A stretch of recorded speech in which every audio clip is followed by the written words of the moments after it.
የልዑል እግዚአብሔር ሰላም ለሁላችሁ ይሁን። እግዚአብሔር ስለ ሁሉ ነገር የተመሰገነ ይሁን። ሰሞኑን የሮሜን መልእክት የምንማርባቸውን ቪዲዮዎች መስራት ጀምሬያለሁ። ከዚህ በፊት 2 ቪዲዮዎችን አንድ መግቢያና ከምዕራፍ 1 ደግሞ ጥቂት ሐሳቦችን ያካተተ ሁለተኛ ቪዲዮ ሰርቼ ዩቲዩብ ላይ ጭኛለሁ። ዛሬ የሮሜ መልእክት ምዕራፍ 1 ሶስተኛውን ክፍል በአጭሩ ለማቅረብ እሞክራለሁ። እንግዲህ የሮሜን መልእክት ስንመለከት ለሮም ሰዎች ሐዋርያው ጳውሎስ መልእክቱን ለመጻፍ የተነሳሳበትን ምክንያት ተናግረናል።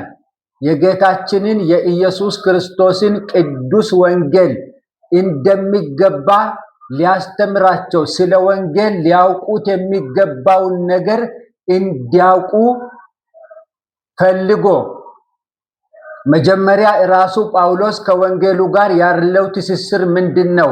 ለዚህ መልእክት ጳውሎስ ምኑ ነው? ለዚህ ወንጌል ጳውሎስ ምኑ ነው?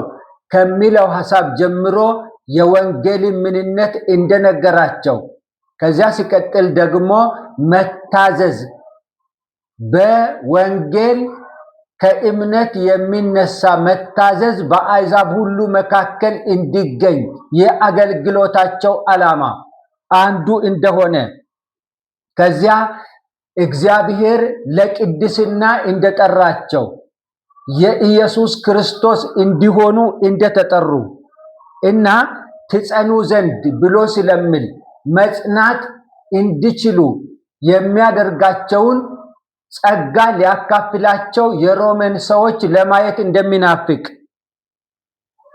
ሲቀጥል ደግሞ የአዲስ ኪዳን ክርስትና የአዲስ ኪዳን ሕይወት የፍሬ ሕይወት እንደሆነ ተመልክተናል ማለት ነው። ዛሬ የሮሜ መልእክት ምዕራፍ 1 ቁጥር 14 ላይ ካለው ሐሳብ ጀምሬ ጥቂት ነገር ልናገር እወዳለሁ። ሐዋርያው ጳውሎስ ለሮም ሰዎች ሲጽፍ ምዕራፍ 1 ቁጥር 14 ላይ ደርሶ ዕዳ እንዳለበት ይናገራል። ወንጌልን የማገልገል ዕዳ እንዳለበት፣ ለሱ ወንጌልን ማገልገል ግዴታው እንደሆነ፣ ዕዳ ያለበት ሰው እስኪከፍል እንቅልፍ አይኖረውም፣ እስኪከፍል እረፍት አይኖረውም። ዕዳ ያለበት ሰው ያለበትን ዕዳ ለባለቤቱ እስኪመልስ ድረስ እረፍት አይኖረውም፣ እንቅልፍ አይዘውም፣ ተረጋግቶ አይቀመጥም። ልክ እንደዚህ እያሰበ እስካገለግላችሁ ድረስ የሚገባችሁን የሚያስፈልጋችሁን ያህል የእግዚአብሔርን ሐሳብ እስካካፍላችሁ ድረስ እረፍት የለኝም፣ ዕዳ አለብኝ እናንተን በወንጌል የማገልገል ብሎ ይነግራቸዋል ማለት ነው።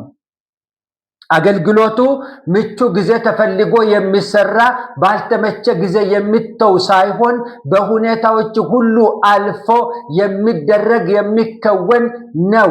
ዋጋ የሚከፈልለት ነው። መስዋዕትን የሚጠይቅ ነው። ምቹ በሆነ ጊዜም ምቹ ባልሆነ ጊዜም፣ ምቹ በሆነ ሁኔታም ባልተመቸ ሁኔታም ውስጥ እየሮጡ ወንጌልን ማድረስ ግዴታው እንደሆነ ሐዋርያው ጳውሎስ ለሮም ሰዎች ይነግራቸዋል። እና ስለዚህ ብሎ ወንጌልን ለመስበክ ተሰናድቻለሁ፣ ተዘጋጅቻለሁ ይላል። ዕዳ ስላለብኝ ለእናንተም ለሌሎችም፣ በሮም ላላችሁትም ለሌሎችም፣ በአሕዛብ ሀገሮች ላሉ ሁሉ ወንጌልን የማድረስ ዕዳ ስላለብኝ ይሄንን ወንጌል ለማገልገል ተዘጋጅቻለሁ፣ ተሰናድቻለሁ ብሎ ይነግራቸዋል።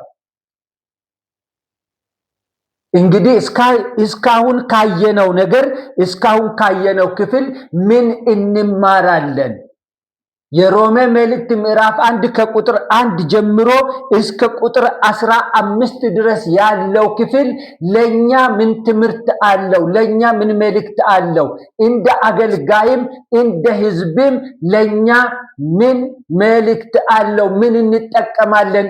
ምን እናገኛለን? ከዚህ ምን እንማራለን? ከዚህ የሚሉትን አንዳንድ ሐሳቦች እንደ ማጠቃለያ አነሳለሁ እስካሁን ካየነው ክፍል ውስጥ ማለት ነው።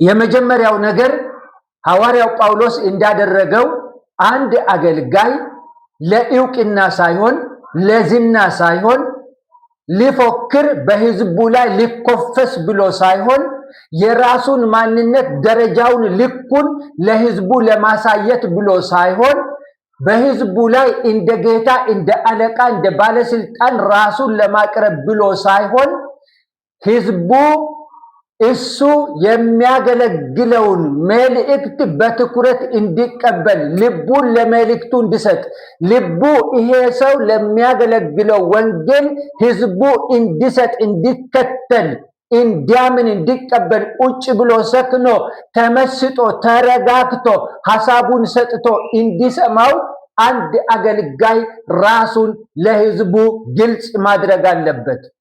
ስለ ጥሪው የሚናገረው ነገር ሊኖረው ይገባል። እኔ በዚህ ምክንያት በዚህ ሁኔታ ይሄን ወንጌል ለማገልገል የተጠራው ሰው ነኝ። ሐዋርያ ከሆነ እኔ ሐዋርያ ነኝ። አስተማሪ ከሆነ እኔ አስተማሪ ነኝ።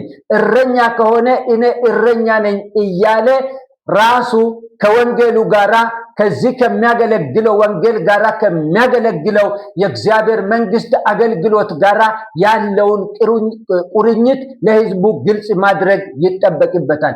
ይሄን ስናደርግ አገልጋዮች እየተኮፈስን በአላደለም በተዝናና በኮራ መንፈስ ሳይሆን በትሂትና ዝቅ ብለን ሐዋርያው እንዳለው እኔ ባሪያ ነኝ፣ እኔ ለዚህ ወንጌል ለዚህ አገልግሎት ባሪያው ነኝ፣ መልእክተኛው ነኝ። ይሄንን ነው ያለው። እንደኛ ዘመን እኔ የተቀባው፣ እኔ የእግዚአብሔር ሰው፣ እኔ ዝነኛው፣ እኔ እንትኑ፣ እኔ ሱፐሩ፣ እኔ ሜጀሩ እያለ ሳይሆን እኔ ለዚህ አገልግሎት ባሪያው ነኝ፣ ለዚህ ወንጌል ባሪያው ነኝ። ይሄንን ነው ያለው። በዚህ መንገድ ራሳችንን ወደ ሕዝባችን ወደምናገለግለው ልንሰብከው ልናስተምረው ጥብቅ የሆነ መሰረታዊ የሆነ በሰው ድነት ላይ ተጽዕኖ ሊኖረው የሚችል አስተምህሮ ይዘን ወደ ሕዝብ ስንመጣ እንደዚህ ባለ መንገድ ራሳችንን ለሕዝቡ ማስተዋወቅ ይጠበቅብናል። ሌላውስ ወንጌልን ልናውቅ ይገባል። ብዙ ሰዎች አገልጋዮች ናቸው፣ ወንጌልን አያውቁትም። አገልጋዮች ናቸው፣ የአዲስ ኪዳንን ወንጌል አያውቁትም። ሐዋርያው ጳውሎስ ወንጌልን ያውቀዋል። ወንጌልን ጠንቅቆ ያውቀዋል፣ አስረግጦ ያውቀዋል። ለማንም ሰው በሚገባ መንገድ የሚሰብከውን ወንጌል ግልጽ ማድረግ ማስረዳት ይችላል። ወንጌልን ያውቀዋል። ሐዋርያው ጳውሎስ ወንጌል የምህረት አገልግሎት እንደሆነ፣ ወንጌል የእግዚአብሔር ፍቅር እንደሆነ፣ ወንጌል የእግዚአብሔር ይቅርታ እንደሆነ፣ ወንጌል የእግዚአብሔር ቸርነት የእግዚአብሔር ርህራሄ እንደሆነ አስረግጦ ጠንቅቆ ያውቃል። በወንጌል ስር ተተግኖ በወንጌል ጥላ ስር ቆሞ እንደ ብሉይ ኪዳን ነቢያት በሰዎች ላይ መቅሰፍትን፣ ሞትን፣ ስብራትን እየተናገረ ለማስፈራራት ምንም አይነት ጥረት አያደርግም። እኛ ዘመን ግን እንደዛ ነው የሚደረገው። ወንጌልን የማያውቁ የወንጌል ምንነት ያልገባቸው ሰዎች በምስባኮች ሞልተዋል። ዛሬ በወንጌል ሰውን ለመግደል የሚሞክሩ፣ በጸጋ ሰውን ለመውጋት የሚሞክሩ ሞልተዋል። ይወጋሃል፣ የኔን ጸጋ ከተዳፈርክ ትወጋለህ፣ ትሰበራለህ የሚሉ ይሄ የምህረት ዘመን ነው። ጳውሎስ ወንጌልን እንደዚህ አልገለጸውም፣ እንደዚህ አላወቀውም፣ እንደዚህም አላስተማረውም። ወንጌል ምህረት ነው። ወንጌል የእግዚአብሔር ርህራሄ ነው። ወንጌል የእግዚአብሔር ቸርነት ነው። ወንጌል የእግዚአብሔር ፍቅር ነው።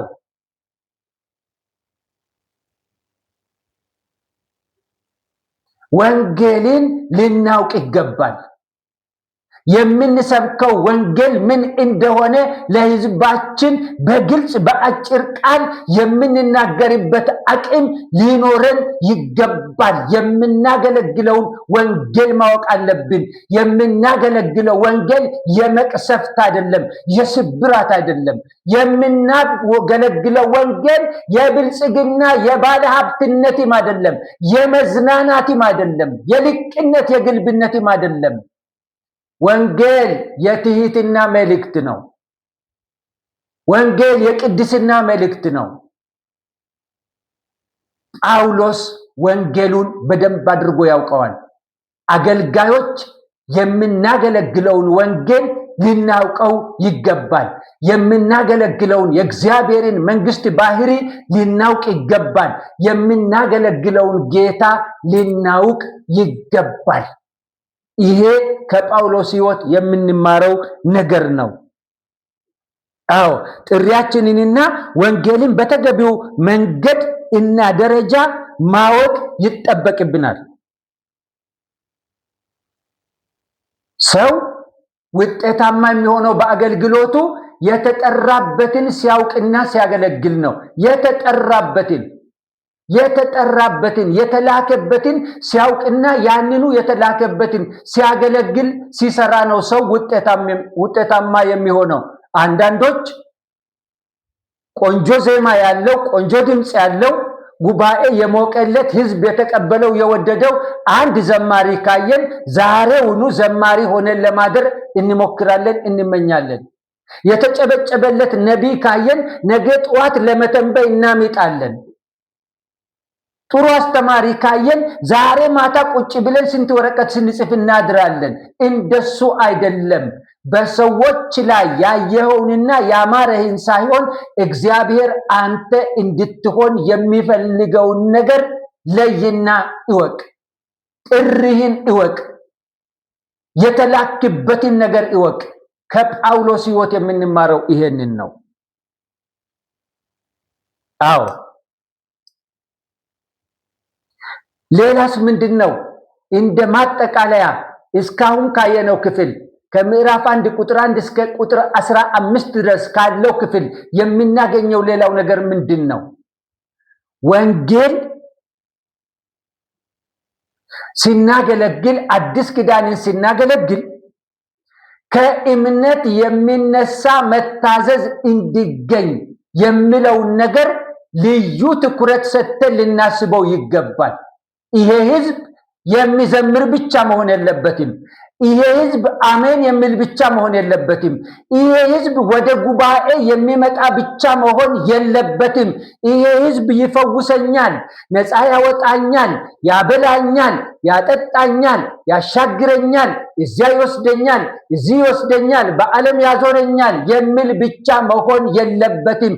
ይሄ ህዝብ ከእምነት የሚነሳ መታዘዝ የሚባለው ነገር የገባው ህዝብ መሆን አለበት። ይሄን አስምረንበት ልንይዝ ይገባል። ከእምነት የሚነሳ መታዘዝ ምንድነው? የገባው ህዝብ መሆን አለበት። እግዚአብሔር እኔን የማብላት እኔን የማጠጣት እኔን በየቀኑ እየተከታተለ የመፈወስ ለኔ ሁልጊዜ የጤና ክትትል ማድረግ ብቻ አይደለም ስራው። ከኔ እግዚአብሔር የሚፈልገው ነገር አለ። ከእምነት የሚነሳ መታዘዝ እግዚአብሔር ይፈልጋል። ይሄን ሊያውቁ ይገባል። አገልጋዮች ይሄን ልናውቅ ይገባል። ስለዚህ አገልግሎታችንን በዚህ መንገድ መቃኘት አለብን። በቃ ተፈውሳችኋል፣ ወደ ቤታችሁ ሂዱ፣ ችግር የለም።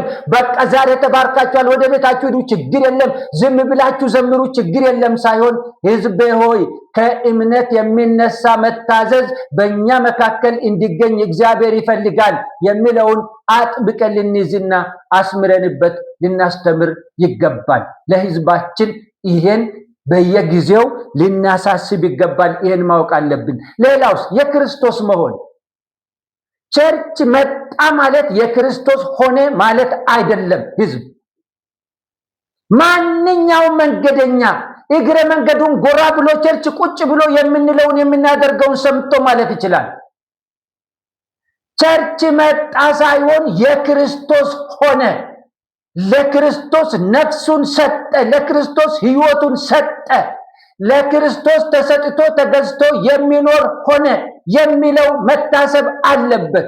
ቤተ ክርስቲያን በየጊዜው እንዲያውም ኦዲት ማድረግ ያለባት እኔ ከያዝኩት እዚህ አጥቢያ ውስጥ እዚህ ቤተ እምነት ካለው ስንት ሚሊዮን ሕዝብ ውስጥ ስንቱ ነው ለጌታ እየኖረ ያለው? ስንቱ ነው የተገለጠ የሕይወት ፍሬ የሚታይበት የሚለው ልታሰላ ይገባል። ኦዲት ልታደርግ ይገባል። ራሷን መጠየቅ አለባት ቤተ ክርስቲያን። አገልጋዮች ኃላፊነት ያለብን አደራ ያለብን አገልጋዮች የክርስቶስ የማድረግ ሰብከን አስተምረን መክረን ገስጸን ዋጋ ከፍለን ህዝቡን የክርስቶስ ማድረግ ግዴታችን ነው። የተጠራ ነው። ለዚህ ነው፣ ለማስጨብጨብ አይደለም። የተጠራ ነው የክርስቶስ ለማድረግ ነው። የዘመኑ የጭብጨባ እንደሆነ ያውቃለሁ። ለራሳችሁ አጨብጭቡ የሚባልበት ዘመኑ እንደሆነ ያውቃለሁ። ሰው ለራሱ አያጨበጭብም። አሳፋሪ ነው፣ ሼም ነው። ለራሱ አያጨበጭብም ሰው ራሱን አያመሰግንም። አሳፋሪ ነው።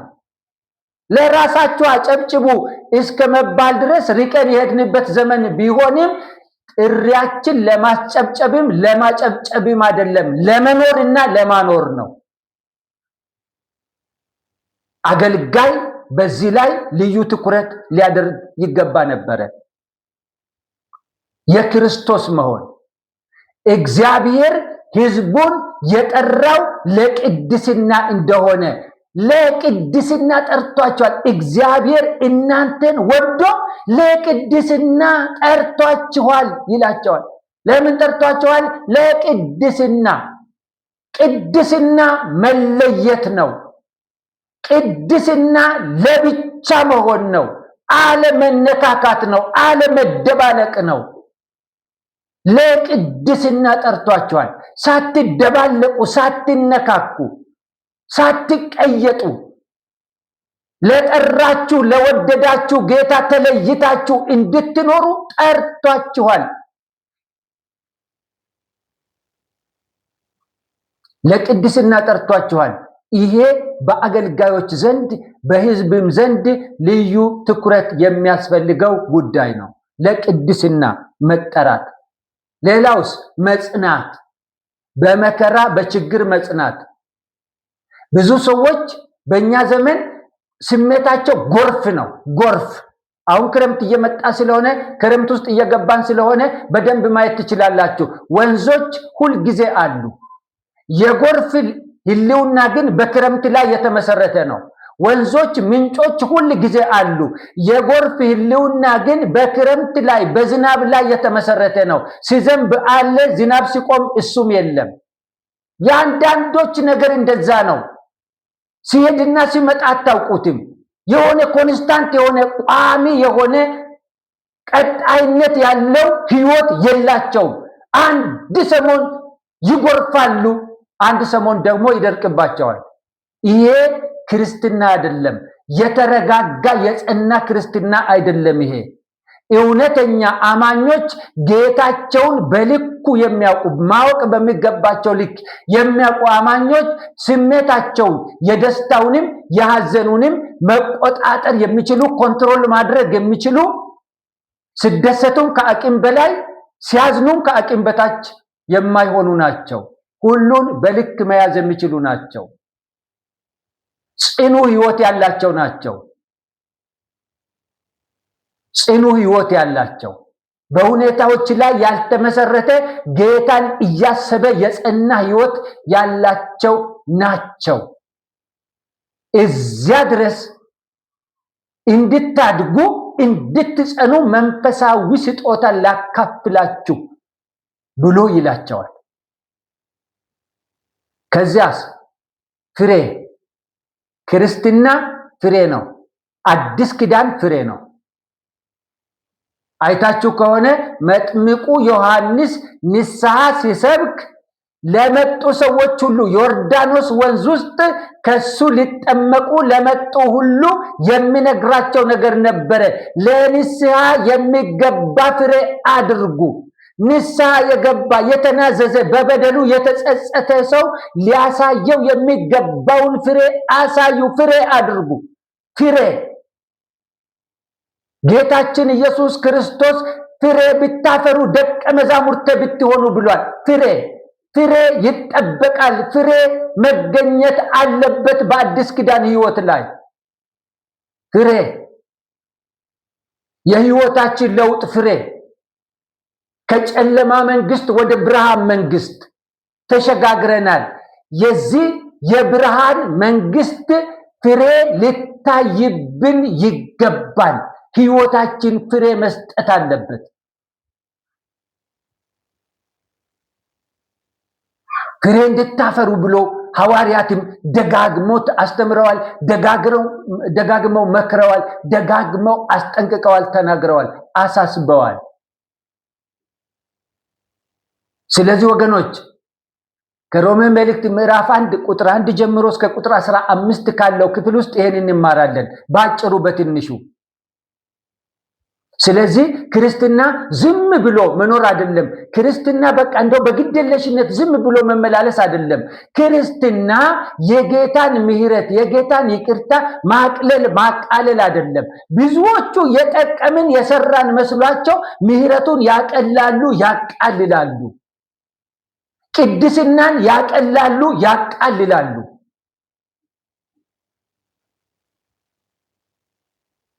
እንደሱ አይደለም።